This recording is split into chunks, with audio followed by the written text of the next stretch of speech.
Good evening, my brothers and sisters. Thank you for being part of Art Matters with Joy today. I remain your regular host, Joy Mukoro. God bless you and thank you for joining us. Before we start this evening, can we please share a word of prayer?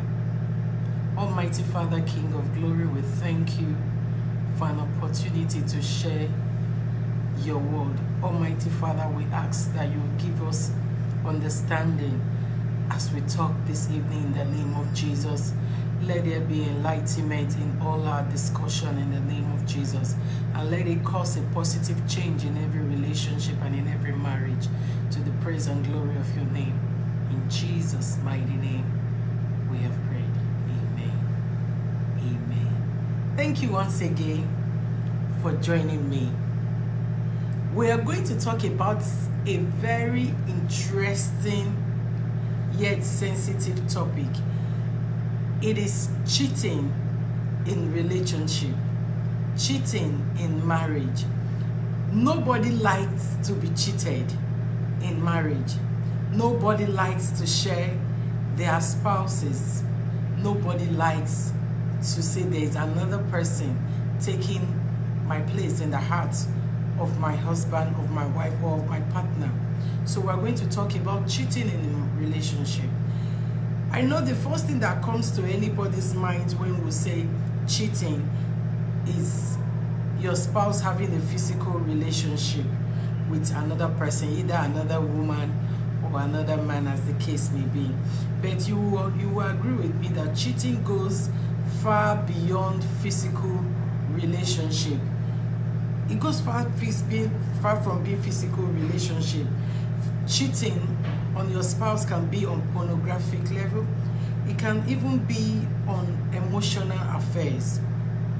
So this evening we are going to talk about 7 ways which you sometimes cheat on your spouse and you don't even realize that you are cheating on your spouse. Sometimes we do these things innocently without knowing that our spouses or our partners are actually halting, or they are really feeling bad, or is affecting them, and we don't know. We just see it as a way of life. So please get your pen, get your paper, send messages, and we'll talk about it. Cheating your spouse and 7 ways whereby you cheat on your spouse without really knowing it. And one of the ways I've written down that you can actually cheat on your spouse is self-cheating. Yes, self-cheating. Do you know that you can actually be unfaithful to your spouse by cheating with yourself? Somebody will say here, I'm not talking about masturbation now. Now, masturbation can be part of it, but that's not what I'm talking. Anytime you choose self-gratification over your spouse's gratification, you are being unfaithful. Anytime you are being self-centered, you care about yourself. Sometimes you just be on your own. You said, I want to be on my own. You are cheating on your spouses. Most spouses, especially women, love to be spoken to. They want to talk, they want to share ideas. So if you want that me time, and without actually telling your spouse that you want to just be left alone for some time, a few minutes, don't let it be long, you are actually cheating on your spouse. Sometimes you just say, I just want to go to spa and be alone. I just want to be in the room and be alone. I just want. Now, there is nothing wrong in you having some quiet time. However, when you want to have that time, can it be communicated? Allow your spouse to know that you want to have your time. You want to just have yourself to stay alone with yourself. That is not cheating. But when it becomes a regular routine, when you come back from work and all you do is to pick up the newspaper and you are just on your own, you don't want to talk, and sometimes we just want to hang out with our friends. Yes, most ladies might not complain, but they are actually feeling cheated. You get back from work and all you want to do is hang out with the boys. You are actually cheating when you are not actually cheating with the opposite sex. You are cheating with your friends. You're cheating on your wife with your friends. You're cheating on your wife with that newspaper. You're cheating on your wife with that television, that football you're watching. You are cheating on your husband with that telemando that you're watching. So you can actually cheat on your spouses with yourself. Philippians 2 verse 3. Philippians 2 verse 3 says, do nothing from selfish ambition or conceit, but in humility count others more significant than yourself. When you begin to put yourself above your spouse, when you put yourself above your partner, you are actually cheating on that person. When you do not care how the person feels, you are just self-gratifying. You just want to be me, myself, and I. Once it's okay with me, then no other person matters. Then you are actually cheating. So if you truly count your spouse to be significant, you will share your time with him, you will share your time with her. So you can actually cheat on your spouse with yourself. Another way of we cheating with our spouses is when we cheat with our families. Yes, women are created to be nurturing. Women are created to be affectionate. Women are created to be emotionally. These are wonderful attributes that allow women to love others without unconditionally. But there comes a time when you need to draw the line and have a me and you time with your spouse and have a quiet time with your spouse. So if you are not giving so much time to your spouse and rather spend it with family, then there's an issue.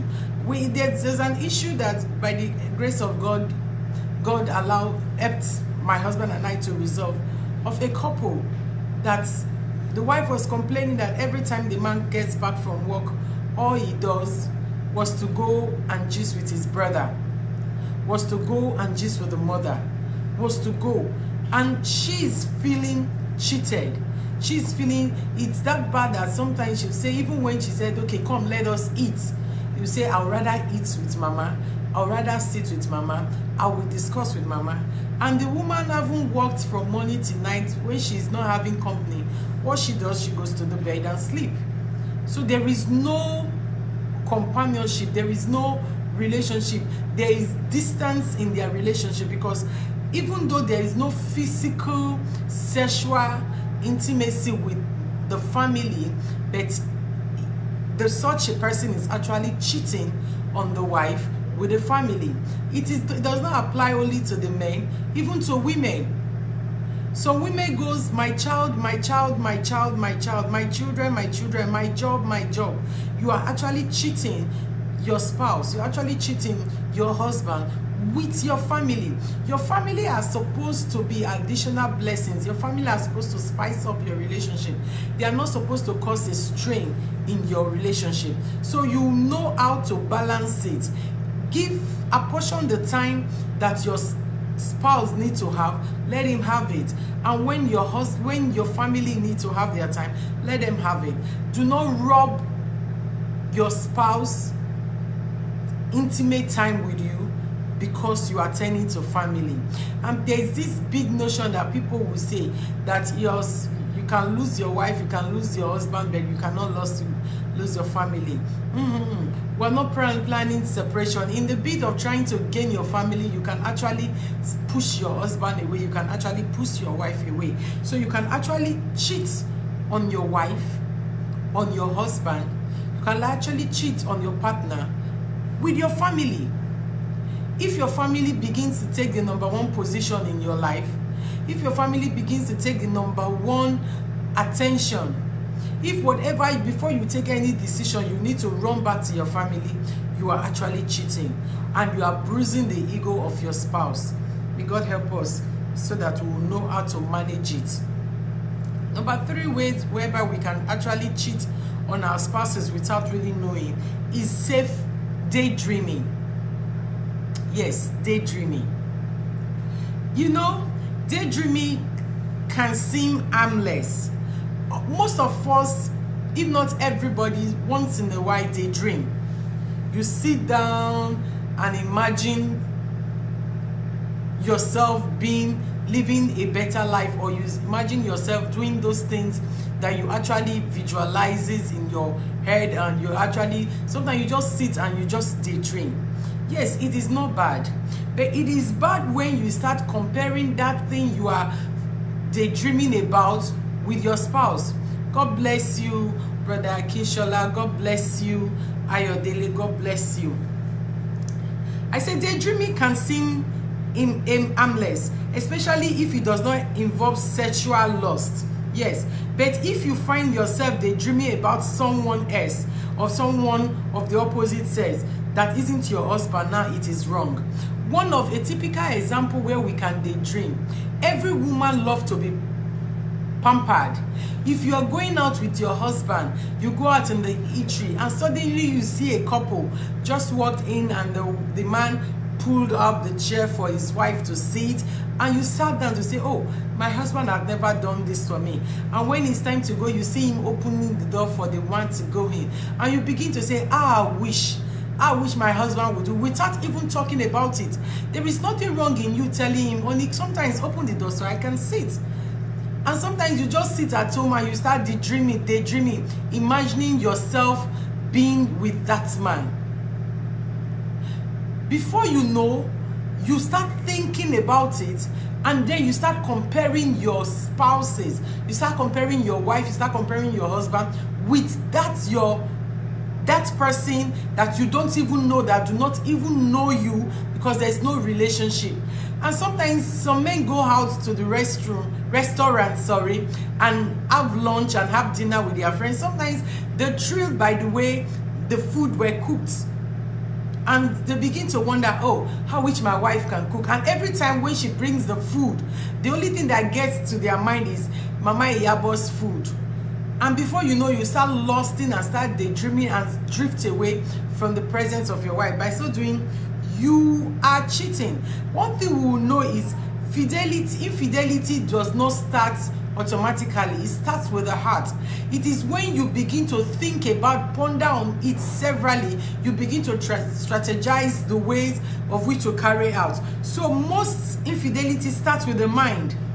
A seemingly innocent daydream can cause a great strain in marriage. Yes. When you are daydreaming about another person, daydreaming about the way your neighbor is pampering his wife, the way you are daydreaming the way your neighbor or your sister, it takes care of her husband, before you know, it will cause a strain in your relationship, because you will actually start comparing yourself to the other person, not knowing that most of the times they make you see the things they actually want you to see. They have their own faults, but you look beyond their faults and see what they are showcasing, and sometimes it will cause a strain in your relationship. Luke 12:15 told us that you take care and guard. He said, take care and be on your guard against all covetousness, for one's life does not consist in the abundance of his possession. When you start daydreaming, before you know, you start converting, you start wishing that you are the one in that situation. You start wishing, how would this have my husband treats me well? How would this have my wife cooks well? How would this have my wife's dresses well? How wish she would put on this headgear? How wish she would put on this makeup? Without actually talking about it. You can actually talk to your wife, the next time you want to cook soup, please cook ogbono soup. And when you are cooking the soup, use cow leg. Because when you put a little bitter leaf, you will see she will go out of the way to cook that thing to satisfy you. And if it's the man, if you see your wife dressing shabbily and you admire another person dressing so smart, you can actually talk about it and go a step further and buy those clothes for her to dress. So you can actually cheat on your wife by daydreaming. You can actually cheat on your husband by daydreaming. And one of the most recent and the most current way where we can cheat on our spouses without knowing is by technology. Now, technology is good. It's a new way of life. It lessens the burden in the society. It makes you do things quickly. But do you know that technology has caused a great strain in relationship? Couples no longer talk to each other. Before you see them, everybody is on their phone. typing and WhatsApping and all that. You could see couples sitting in the living room where they are supposed to talk to each other, where they are supposed to share their views about their day or whatever happened. What they do, everybody is on WhatsApp, everybody is on Facebook, even children. There is no bonding time. You can actually cheat on your spouse with your phone. You can cheat on your spouse with your tablets without even knowing that you are actually cheating on your spouse. Have you ever gone to a gathering or like the airport or the movies? You see everybody with their phone pressing. Even while you're on the queue, you see everybody pressing. But there is no time for discussion. There is no time for family bonding. Technology has taken the place of communication. Technology has taken the place of discussion in marriages. So you can actually cheat on your spouse with your phone, with your tablet, with the television. These days, couples don't have time to talk. They send messages. They text each other. Instead of talking, they text each other, which is so wrong. And by so doing, they are having issues in relationship. Because if you don't talk to each other, I wonder how far that relationship will go. Another way that you can actually cheat on your spouse is with the church. Now, I'm a pastor's wife, and some of you will wonder, why will a pastor's wife say this? Yes, sometimes you can cheat on your spouse with the church. I'm not saying do not serve God. I'm not saying don't go to church. But if the church is beginning to take the place of your family, then there is a problem. Having in mind that your number one family, your number one church members is your family. Couples complain, wives complain that their husband leaves for church in the morning and comes back in the evening. And finally, when he's back home and there's time the wife wants to discuss or the husband wants to discuss or even the children want to play with their father or their mother, they goes, I am tired. I have been in the church. I need to prepare Simon. I need to do this. Let us find a balance. Let us find a balance. Never neglect your spouse because for the sake of doing God's work. No. Do not neglect your spouse because you say you are doing God's work. Don't say that. Some people will say God's work is not easy. I know. He that has called you will empower you. But please, create a balance.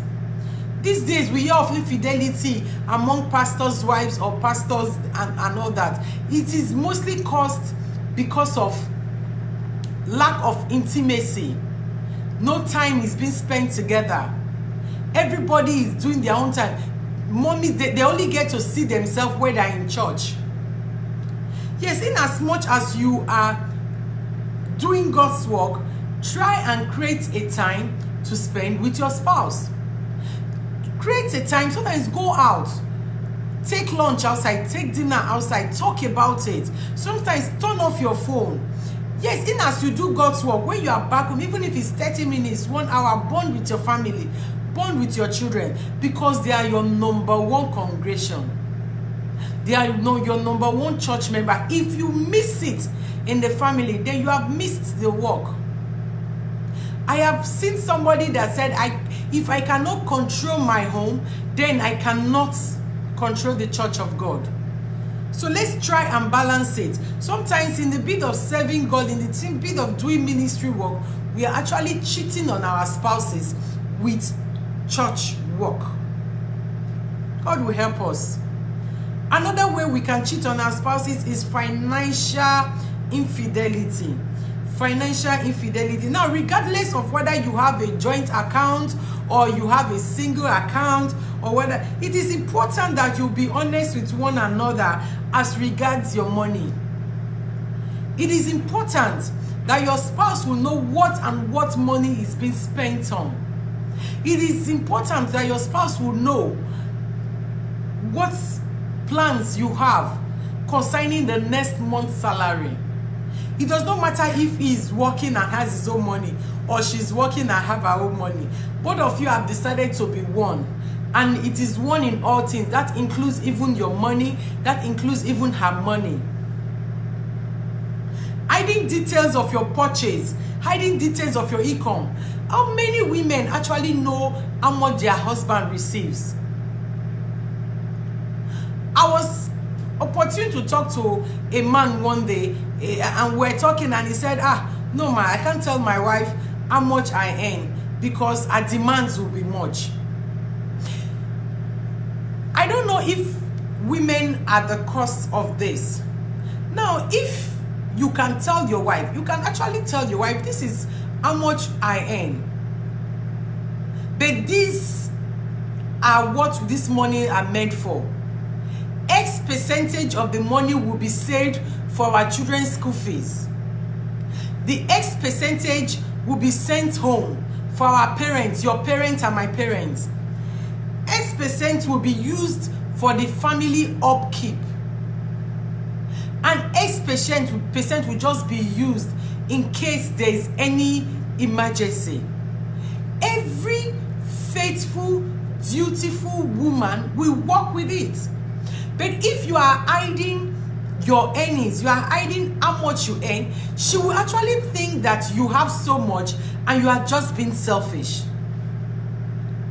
And her knowing how much you earn or the profit that comes out from the business will actually help her on how to manage the day-to-day running of the home.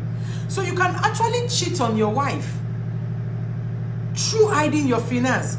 Financial cheating is anything that can involve keeping a secret or lying about the money of your partner. Sometimes you have money and you say you don't have money.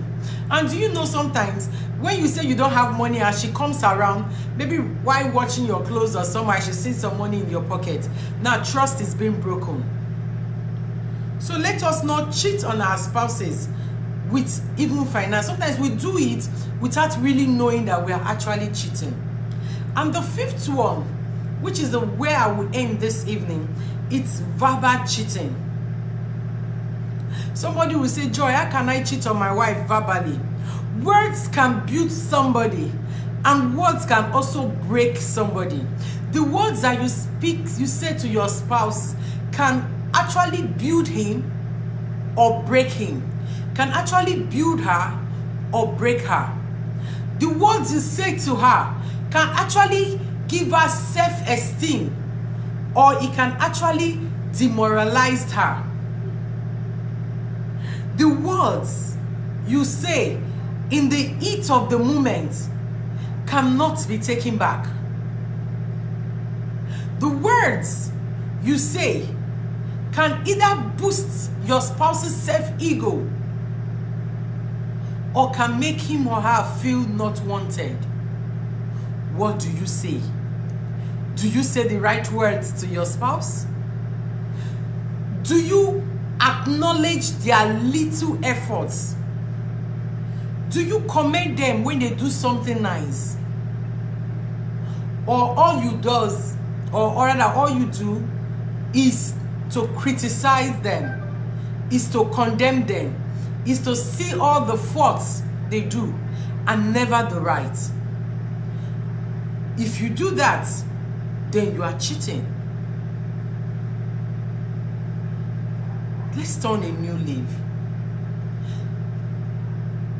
Let's give our spouses much assurance, more confidence that we don't cheat on them, whether verbally, financially, morally, with the church, with our children, with friends, even daydreaming, or even cheating with ourselves. If we put this confidence in them, then we'll have a beautiful and a peaceful home. Send me messages. Send me questions. Like I've always said, I will keep all our discussions secret, except you give me an otherwise instruction to share it. But your name I will not mention. Feel free to share this episode, because so many people need to know this harmless behavior can actually be detrimental to their beautiful and peaceful home. This is where I will end this evening. Like I always say, it is where your treasure is. That's where your heart will lie. And your marriage is God's treasure. His heart is always there. God bless you. See you next week. Bye.